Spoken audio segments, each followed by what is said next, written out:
ఈ నెల 29న నిర్వహించనున్న దీక్ష దివాస్ ను విజయవంతం చేయాలని మాజీ మంత్రి సూర్యాపేట ఎమ్మెల్యే గుంటకండ్ల జగదీష్ రెడ్డి అన్నారు. సూర్యాపేట జిల్లా కేంద్రంలోని బీఆర్ఎస్ పార్టీ జిల్లా కార్యాలయంలో జిల్లా ముఖ్య నేతలతో సన్నాహక సమావేశం నిర్వహించి అనంతరం మీడియాతో మాట్లాడుతూ ధాన్యం కొనుగోలులో చాలా గోల్మాల్ జరుగుతుందని, ఐకేపీ సెంటర్లో సరిగ్గా ధాన్యం కొనుగోలు లేదు, అలాగే మ్యాచర్ వస్తలేదని, రైతులను చాలా ఇబ్బందులకు గురి చేస్తున్నారని, దళారుల చేతిలో రైతులు తీవ్రంగా మోసపోతున్నారని మండిపడ్డారు.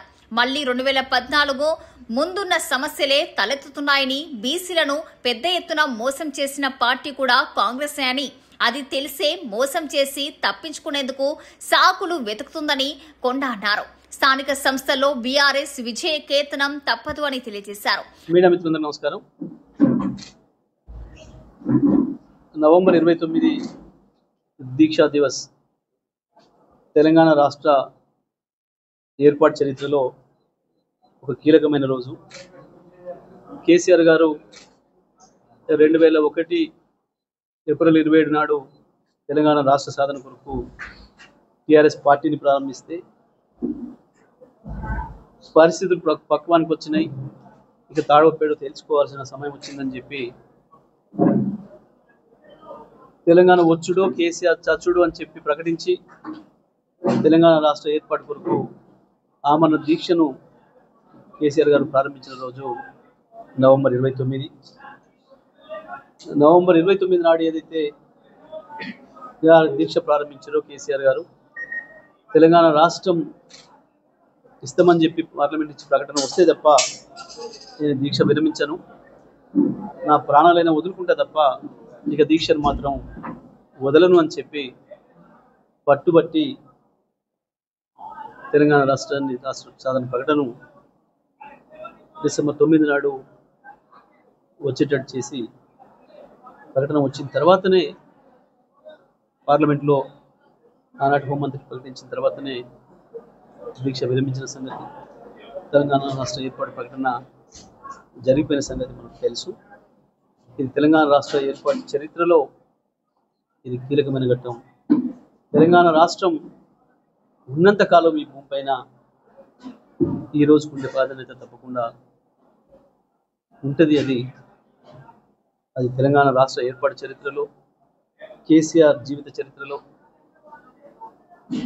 టీఆర్ఎస్ పార్టీ చరిత్రలో తప్పకుండా ఇది ఎప్పటికీ నిలిచిపోయే రోజు.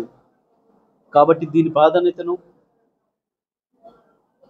తర్వాత తరాలకు కూడా తెలిసేటట్టుగా, తెలంగాణ ప్రజలకు కూడా ఎప్పుడు గుర్తుండేటట్టుగా ప్రతి సంవత్సరం నవంబర్ 29 నాడు ఈ కార్యక్రమాన్ని పెద్ద ఎత్తున నిర్వహించాలని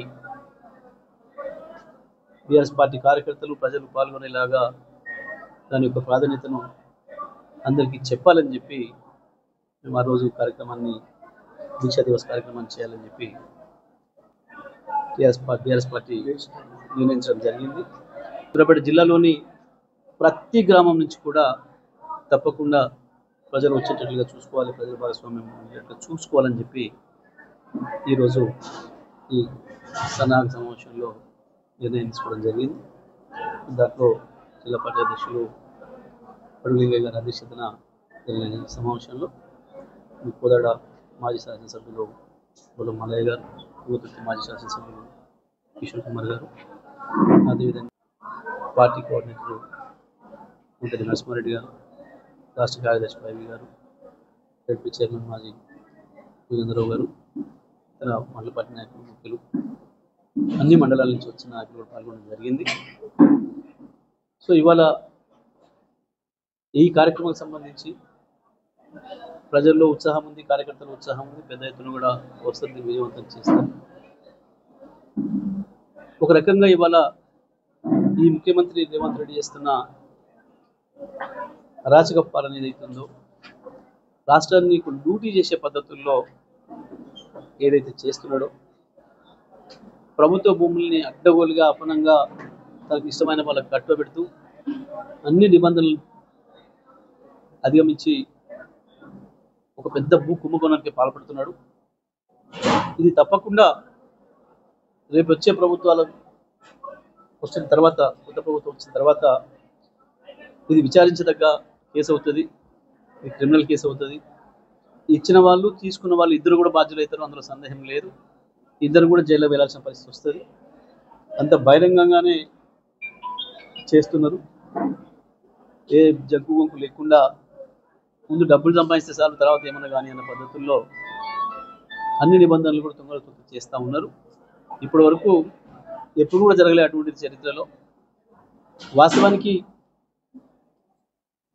Telangana industrial infrastructure development corporation ఏదైనా చేయదలుచుకుంటే వాళ్ళు భూములు, ప్రభుత్వ భూముల్ని తీసుకున్నా లేదా ప్రైవేట్ భూములు అక్వైర్ చేసినా వాళ్ళు డెవలప్ చేస్తారు, వాళ్ళే ధర నిర్ణయించాలి, అమ్ముతారు తప్ప సబ్ రిజిస్ట్రార్ వాల్యూకి ఎప్పుడు కూడా సంబంధం లేదు. ఇవాళ లేని నిబంధన తీసుకొచ్చి కొత్తగా సబ్ రిజిస్ట్రార్ వాల్యూలో ఇంతే ఉంది అని చెప్పి మాట్లాడుతున్నారు.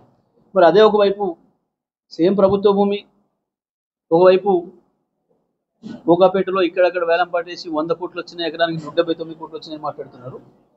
మరి ఇక్కడ ₹1 కోట్లకే ఎట్లా ఇస్తారు? చాలా స్పష్టంగా కనబడుతుంది, చాలా నీకడిగా బహిరంగంగా నగ్నంగా కనబడుతుంది ఈ మోసం, ఈ ద్రోహం అనేది, ప్రజల ఆస్తిని దూసుకోవడం అనేది. ఇది తప్పకుండా శిక్షార్హమే, అందులో సందేహం లేదు. ఇంకొక వైపు జిల్లాలలో ధాన్యం కొనుగోలుకు సంబంధించి ప్రజలు అనేక ఇబ్బందులు పడుతున్నారు. ఒకవైపు పత్తి కొనుగోళ్లలో రైతాంగం మోసానికి గురవుతున్నారు. వీళ్ళు కొనక రకరకాల ఇబ్బందులు పెట్టి గ్రేడ్ల సాకుతో ఇబ్బందులు పెడితే తప్పని పరిస్థితులలో బయట దళారులకు అమ్ముకోవాల్సిన బాధ తప్పడం లేదు. రైతాంగానికి 5,000కి అమ్ముకునే దుస్థితికి వచ్చింది. ఓవైపు వరిధాన్యం కూడా 1,500, 1,600, 1,800కి ఎక్కువ మంది రైతులు అమ్ముకుంటున్నారు.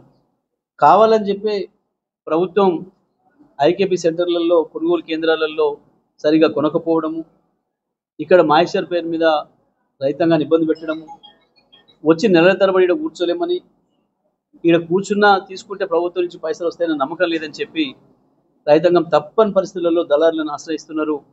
ప్రజల్లో, రైతుల్లో కూడా వ్యతిరేకత తీవ్రంగా వస్తూ ఉంది. అయినా ఈ ప్రభుత్వానికి చలనం లేదు, దున్నపోతు మీద వానబడ్డ పద్ధతుల్లో ఉంది, నేను చేసుకుంటూ పోతా అని ఒక మూర్ఖ పద్ధతుల్లో ఒక అరాచక పరిపాలన తెలియజేస్తుండు రేవంత్ రెడ్డి. తప్పకుండా మేము ప్రజల తరఫున కొట్లాడతాం, రైతాంగం తరఫున కొట్లాడతాం, రైతులకు అండగా నిలబడతాం.